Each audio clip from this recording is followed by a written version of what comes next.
La enseñanza de hoy va a traer gran aliento y esperanza a nuestra vida, principalmente en estos tiempos en los cuales escuchamos hablar acerca de enfermedades y muerte por todos lados. La muerte siempre ha sido compañera de nuestra vida. Todos los días caminamos junto a ella y siempre habrá el momento en el cual alguien parta de esta vida hacia la eternidad. Por lo cual es muy importante comprender el punto de vista de Dios con respecto a la muerte y principalmente qué es lo que pasa cuando un creyente muere. Es un tema que normalmente no nos gusta. Cuando escuchamos hablar a alguien acerca de la muerte y principalmente a alguien que queremos, que nos diga que un día se va a morir, rechazamos la idea. No nos gusta pensar en ya no volver a ver a esa persona que está con nosotros. Los discípulos eran semejantes a nosotros. En una ocasión, el Señor Jesucristo empezó a hablar con ellos acerca de su futuro viaje hacia Jerusalén, en donde Él moriría por los pecados del mundo. Ellos no comprendían exactamente el plan de Dios, pero finalmente Jesús poco a poco les fue diciendo: voy a ir a Jerusalén y voy a morir por causa de los pecados del mundo.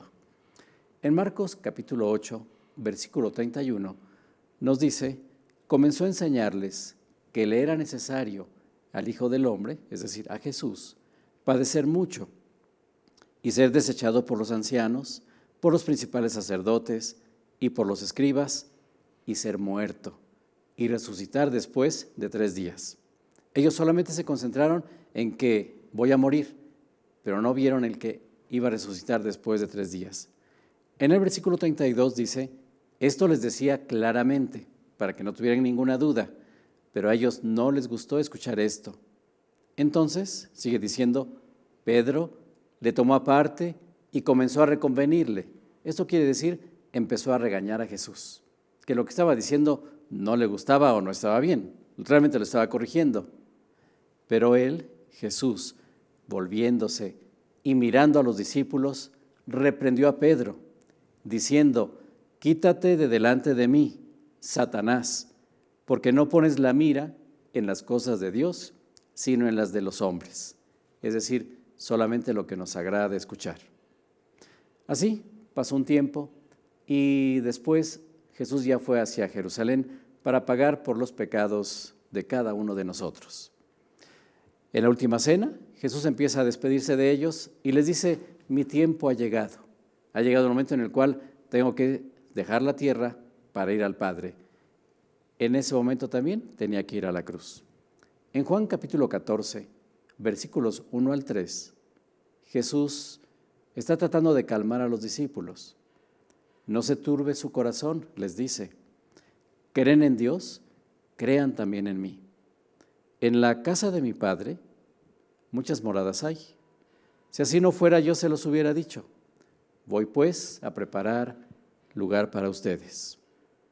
Y si me voy y les preparo lugar, vendré otra vez y los tomaré a mí mismo, para que donde yo estoy, ustedes también estén.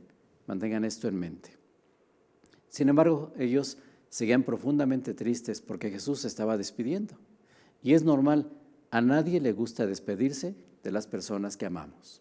Sea una despedida temporal, como cuando un hijo va a estudiar lejos, como cuando el esposo va a trabajar lejos durante algún tiempo. Simplemente las despedidas no son agradables, y menos cuando nos despedimos definitivamente, en el caso de la muerte, de una persona. Así que las despedidas siempre han sido y serán tristes. Sin embargo, Dios nos da esperanza para ese momento en el cual nos vamos a despedir mucho tiempo de una persona. Como en el caso que estamos estudiando el día de hoy, ¿qué es lo que pasa cuando muere algún creyente? Porque en algún momento alguno de nosotros le va a decir adiós a esta vida para ir a vivir allá en la eternidad, y allí vamos a estar para siempre con el Señor. Hay una iglesia en el Nuevo Testamento, que era la iglesia de los tesalonicenses, que tenían muchas dudas con respecto a la muerte. Ellos no tenían toda la información que nosotros tenemos ahora, y ellos tenían muchas preguntas que se hacían. ¿Qué pasa con los que han muerto? Porque muchos habían muerto por causa de Cristo. ¿Estarán bien? ¿Los volveremos a ver? Y ellos estaban muy tristes porque habían enfrentado la separación de muchos de sus seres queridos. Entonces Dios guía al apóstol Pablo con unas palabras que van a traer aliento, esperanza y alegría a sus vidas. Así que Dios está preocupado en que nosotros siempre estemos tranquilos, sabiendo que Él tiene un plan no solamente para esta vida, sino también para la eternidad. Vamos a leer el pasaje. Es un pasaje muy alentador. Primera de Tesalonicenses, capítulo 4, versículos 13 en adelante. Tampoco queremos, hermanos, que ignoren acerca de los que duermen, es decir, los que ya murieron, porque para Dios la muerte del creyente es como un sueño, y no que estemos dormidos. Lo que duerme es el cuerpo, pero nosotros, en el momento que morimos, vamos a la presencia de Dios. La Biblia lo describe como que el cuerpo entra en un sueño. Bueno, no queremos que ignoren acerca de los que duermen, para que no se entristezcan como los otros que no tienen esperanza. ¿Quiénes son los que no tienen esperanza? Son aquellos que no conocen el plan de Dios, son aquellos que no conocen al Señor Jesucristo, y una persona que muere sin conocer a Dios, realmente la Biblia dice, no tienen esperanza después de esta vida. Su destino está sellado en ese momento. Pero para el creyente nos dice, sí tenemos esperanza. Versículo 14. Porque si creemos que Jesús murió y resucitó, así también traerá Dios con Jesús a los que durmieron en Él. Por lo cual, les decimos esto en palabra del Señor. En otras palabras, el apóstol Pablo está diciendo aquí, lo que les voy a decir en este momento es algo que Dios me dijo que les dijera. Por eso está diciendo, les digo lo que Dios me dijo, que nosotros que vivimos, que habremos quedado hasta la venida del Señor, no precederemos a los que durmieron, es decir, no vamos a morir. Porque el Señor mismo, con voz de mando, con voz de arcángel y con trompeta de Dios, descenderá del cielo y los muertos en Cristo resucitarán primero. Es decir, los que murieron antes de que Jesús regresara. Luego nosotros, los que vivimos, los que hayamos quedado, seremos arrebatados juntamente con ellos en las nubes para recibir al Señor en el aire. Y así estaremos siempre con el Señor. Por tanto, aliéntense unos a otros con estas palabras. Y si hay un momento en el cual necesitamos aliento es cuando un ser querido ha partido hacia la eternidad. Ahí necesitamos que alguien nos recuerde esto que dice la palabra de Dios. Y aquí estoy yo recordándoles en estos tiempos de incertidumbre qué es lo que nos enseña la palabra de Dios con respecto a la muerte del creyente. Y con esto Dios nos devuelve la paz, la seguridad, la esperanza, en una forma muy sencilla. Dice, los vamos a volver a ver. Quiere decir que vas a volver a ver a tu papá, volverás a ver a tu mamá, volverás a ver a tu abuelo, volverás a ver al amigo, aquella persona que tú amas, que ya conoce al Señor y que partió hacia la eternidad. Y la pregunta que nos hacemos, ¿qué pasa con ellos? No te preocupes, están bien, y pronto lo vas a volver a ver. ¿Qué más nos dice Dios acerca de la muerte? Para nosotros la muerte es el fin, pero para Dios solamente es el cambio de lugar en donde empezamos a disfrutar una plena relación con Dios. En otras palabras, la muerte para el creyente es el momento en el cual Dios lleva a un hijo suyo al cielo. La Biblia nos asegura que cuando un creyente muere, inmediatamente va a la presencia de Dios. Y allí disfruta conscientemente, no estás dormido, no estás así con un ambiente tenebroso o difuso, estás en la luz disfrutando de la presencia de Dios, de la presencia de Jesucristo y de la presencia de todos aquellos que han partido antes que nosotros a la eternidad. ¿Dónde dice esto? Vamos a escuchar lo que el apóstol Pablo dijo a los filipenses en Filipenses capítulo 1, versículo 21 al 23. Él está aquí hablando acerca de su posible muerte porque él está encarcelado y había la posibilidad de que fuera ejecutado. Sin embargo, el Espíritu le había dicho a Pablo que todavía no iba a morir. Sin embargo, en ese momento, él estaba reflexionando, ¿qué pasa si muero? ¿Qué pasa si sigo vivo? Y en esta reflexión que estaba haciendo, él dice, porque para mí el vivir es Cristo y el morir es ganancia. Así que debatiéndose en su mente acerca de que si voy a morir o voy a seguir vivo, él está también experimentando un sentimiento, porque él dice, tengo el deseo de partir y estar con Cristo, lo cual es muchísimo mejor.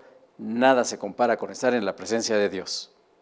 Sin embargo, dice que todavía va a estar en este mundo y dice, pero por lo pronto sé que me quedaré un tiempo más con ustedes porque todavía tenía que aportar más enseñanza, más bendición y escribir algunas cartas del Nuevo Testamento.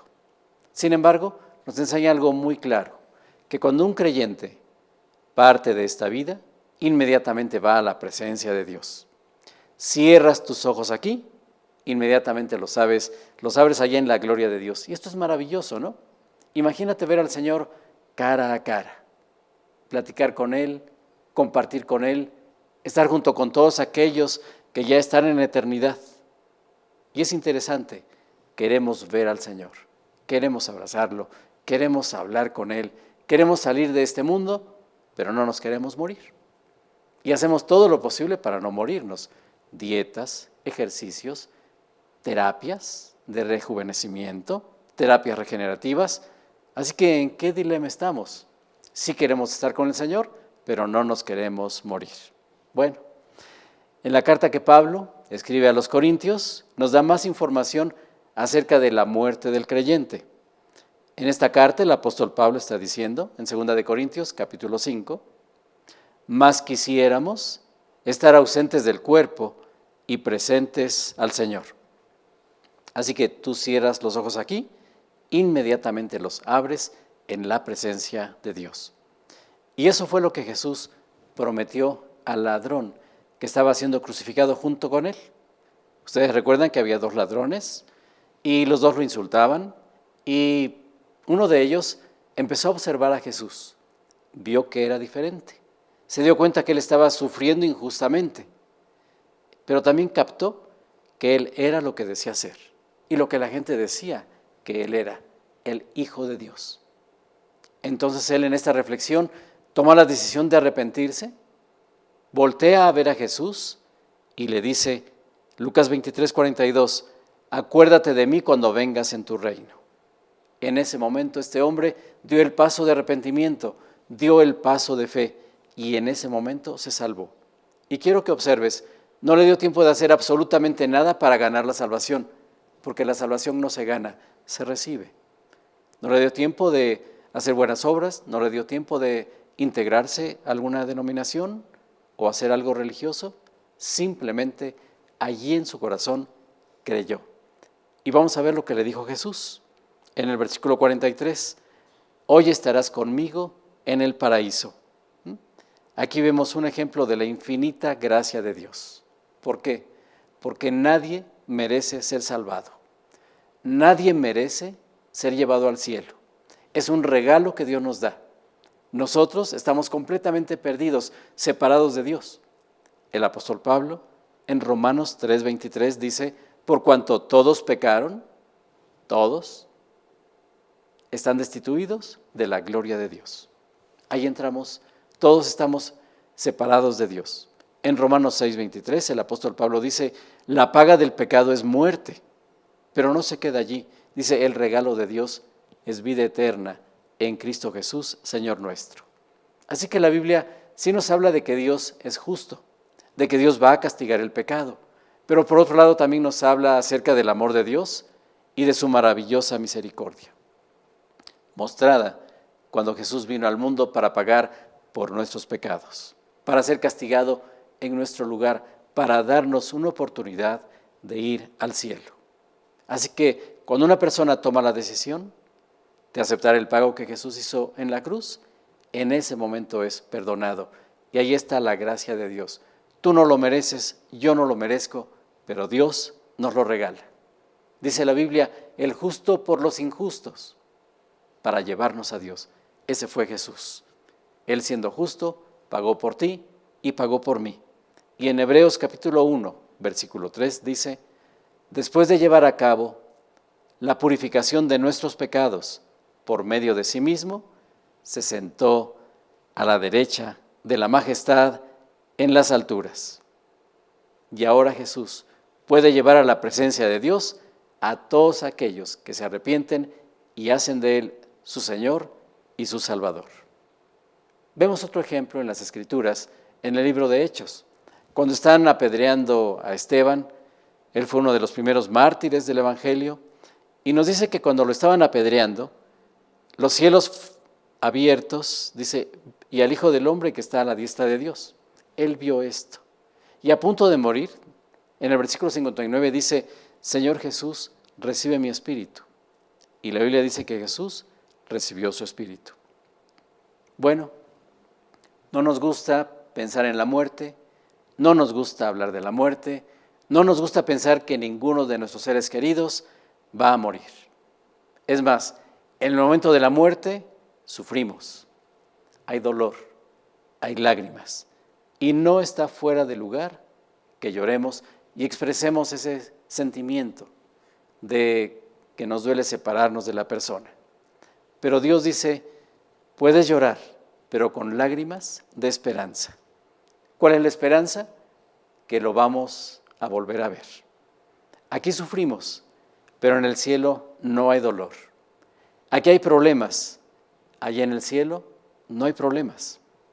Aquí somos tentados, en el cielo, dice la Biblia, no hay tentación. Aquí el diablo continuamente nos acecha y nos hace caer. En el cielo no hay diablo. Los que murieron están en este mismo momento en paz, alegres, disfrutando la presencia de Dios en toda su plenitud. Hubo el caso de un creyente que estaba muriendo, estaba en su recámara y estaba siendo acompañado. Estaba en los últimos momentos de su vida. De repente él se incorpora en la cama, voltea a ver hacia la puerta y dice, Jesús, ¿llegaste por mí? Levanta los brazos como quien va a dar un abrazo a alguien y en ese momento expira. Tú dirás, delirios, sueños, pero no será como dice la palabra de Dios, que en el momento en el que ese lugar está preparado, Jesús viene para llevarnos por ese camino y hacernos llegar por esa puerta que es la entrada al cielo. ¿No será entonces nuestro buen pastor, que siempre está presente en los momentos difíciles de nuestra vida? No sabemos más detalles, pero sí sabemos lo que dice la Escritura, que Dios es nuestro pastor y que aunque andemos en valle de sombra de muerte, Él estará con nosotros. Tenemos muchas palabras en la Biblia que nos dan esperanza. Vamos a ver unas cuantas más. Estas las escribió el apóstol Juan cuando estaba allá en la isla de Patmos, en esa visión que conocemos como Apocalipsis. En el capítulo 21, versículo 3 al 5 dice, y oí una gran voz del cielo que decía, he aquí el tabernáculo de Dios con los hombres, es decir, la casa de Dios. Y Él morará con ellos, y ellos serán su pueblo, y Dios mismo estará con ellos como su Dios, con nosotros. Enjugará Dios toda lágrima de los ojos de ellos, y ya no habrá muerte, ni habrá más llanto, ni clamor, ni dolor, porque las primeras cosas pasaron. Es increíble lo que está diciendo aquí. ¿No te gustaría estar ya allá en el cielo? Yo sé que si crees en Dios, tú dices sí, pero no nos queremos morir. ¿Y está bien? Tenemos que esperar el tiempo de Dios. Luego en el versículo 5 nos dice, y el que estaba sentado en el trono dijo, he aquí, yo hago nuevas todas las cosas. Y me dijo, escribe, porque estas palabras son fieles y verdaderas. Lo que estamos leyendo es la palabra de Dios, ¿sí? Completamente segura. Esto que estamos leyendo se va a cumplir. Pero hay algo más que va a suceder. La Biblia dice que el Señor Jesús va a regresar otra vez. Nos dice que va a regresar junto con todos aquellos que creyeron y va a llegar hasta las nubes, como leímos en el pasaje, y dice que allí Dios va a llamar a todos los que estamos vivos y nos vamos a reunir con Él en las nubes, en el aire. Y dice, y así estaremos siempre con el Señor. Son palabras de esperanza y son palabras fieles y verdaderas, que simplemente estamos aceptando lo que Dios nos dice en las Escrituras. Ahora, Dios, ¿por qué nos hace saber todo esto? Dice la Biblia, porque Él no quiere que nadie se pierda, sino que todos se arrepientan. Y Dios quiere darte esperanza, quiere darte paz, quiere darte la seguridad de que si tú mueres el día de hoy, puedes abrir los ojos en la presencia de Dios. Todos queremos esto, pero hay algo que tú también tienes que hacer. La parte de Dios fue pagar por tus pecados en la cruz. Tu parte es arrepentirte y tomar la decisión de entregarle tu vida a Jesucristo como tu Señor y como tu Salvador. Es un pequeño paso de fe, como el que dio a aquel ladrón en la cruz. En un momento él reflexionó y dijo, quiero arrepentirme. Y es lo mismo que Dios te invita a ti. ¿Te gustaría arrepentirte, pedirle perdón a Dios por tus pecados e invitar a Jesús a tu vida para que Él sea tu Señor y tu Salvador y cambie tu vida completamente? Si quieres hacerlo, yo quiero invitarte para que oremos juntos y vamos a pedirle a Dios que entre a morar en tu corazón. Es un paso de fe que tú tienes que dar creyendo lo que dice la Biblia. Oramos. Dios, te doy gracias porque el día de hoy tú me has hecho saber que hay esperanza después de la muerte. El día de hoy yo quiero arrepentirme de mis pecados. Reconozco que he vivido mal y el día de hoy te pido que tú me perdones y te pido que cambies mi vida. Señor Jesús, creo que tú pagaste en la cruz por mis pecados y el día de hoy me arrepiento y te recibo como el Señor de mi vida. Entra en mi corazón y cámbiame. Te pido esto creyendo lo que tú dices en la Biblia. Amén. La Biblia dice que cuando una persona hace esta entrega de corazón, en ese momento tú naces de nuevo. La Biblia dice, pasas de muerte a vida. Dios te está dando una nueva oportunidad para que ahora vivas para Él. Si ya tiene tiempo que tú conociste al Señor, aprovecha esta oportunidad que Dios nos da. Estamos viviendo tiempos muy interesantes y que van las cosas muy rápido, acercándose el momento en el cual el Señor Jesús regrese por nosotros. Aprovecha el tiempo, vive para Él, comparte de su amor, trata de ganar a otros para Jesucristo. Haz que tu vida en este tiempo valga la pena. Como dijo el apóstol Pablo, para mí el vivir es Cristo y el morir es ganancia. Así que aprovecha este tiempo que Dios nos ha dado para vivir para Él. Que Dios te bendiga.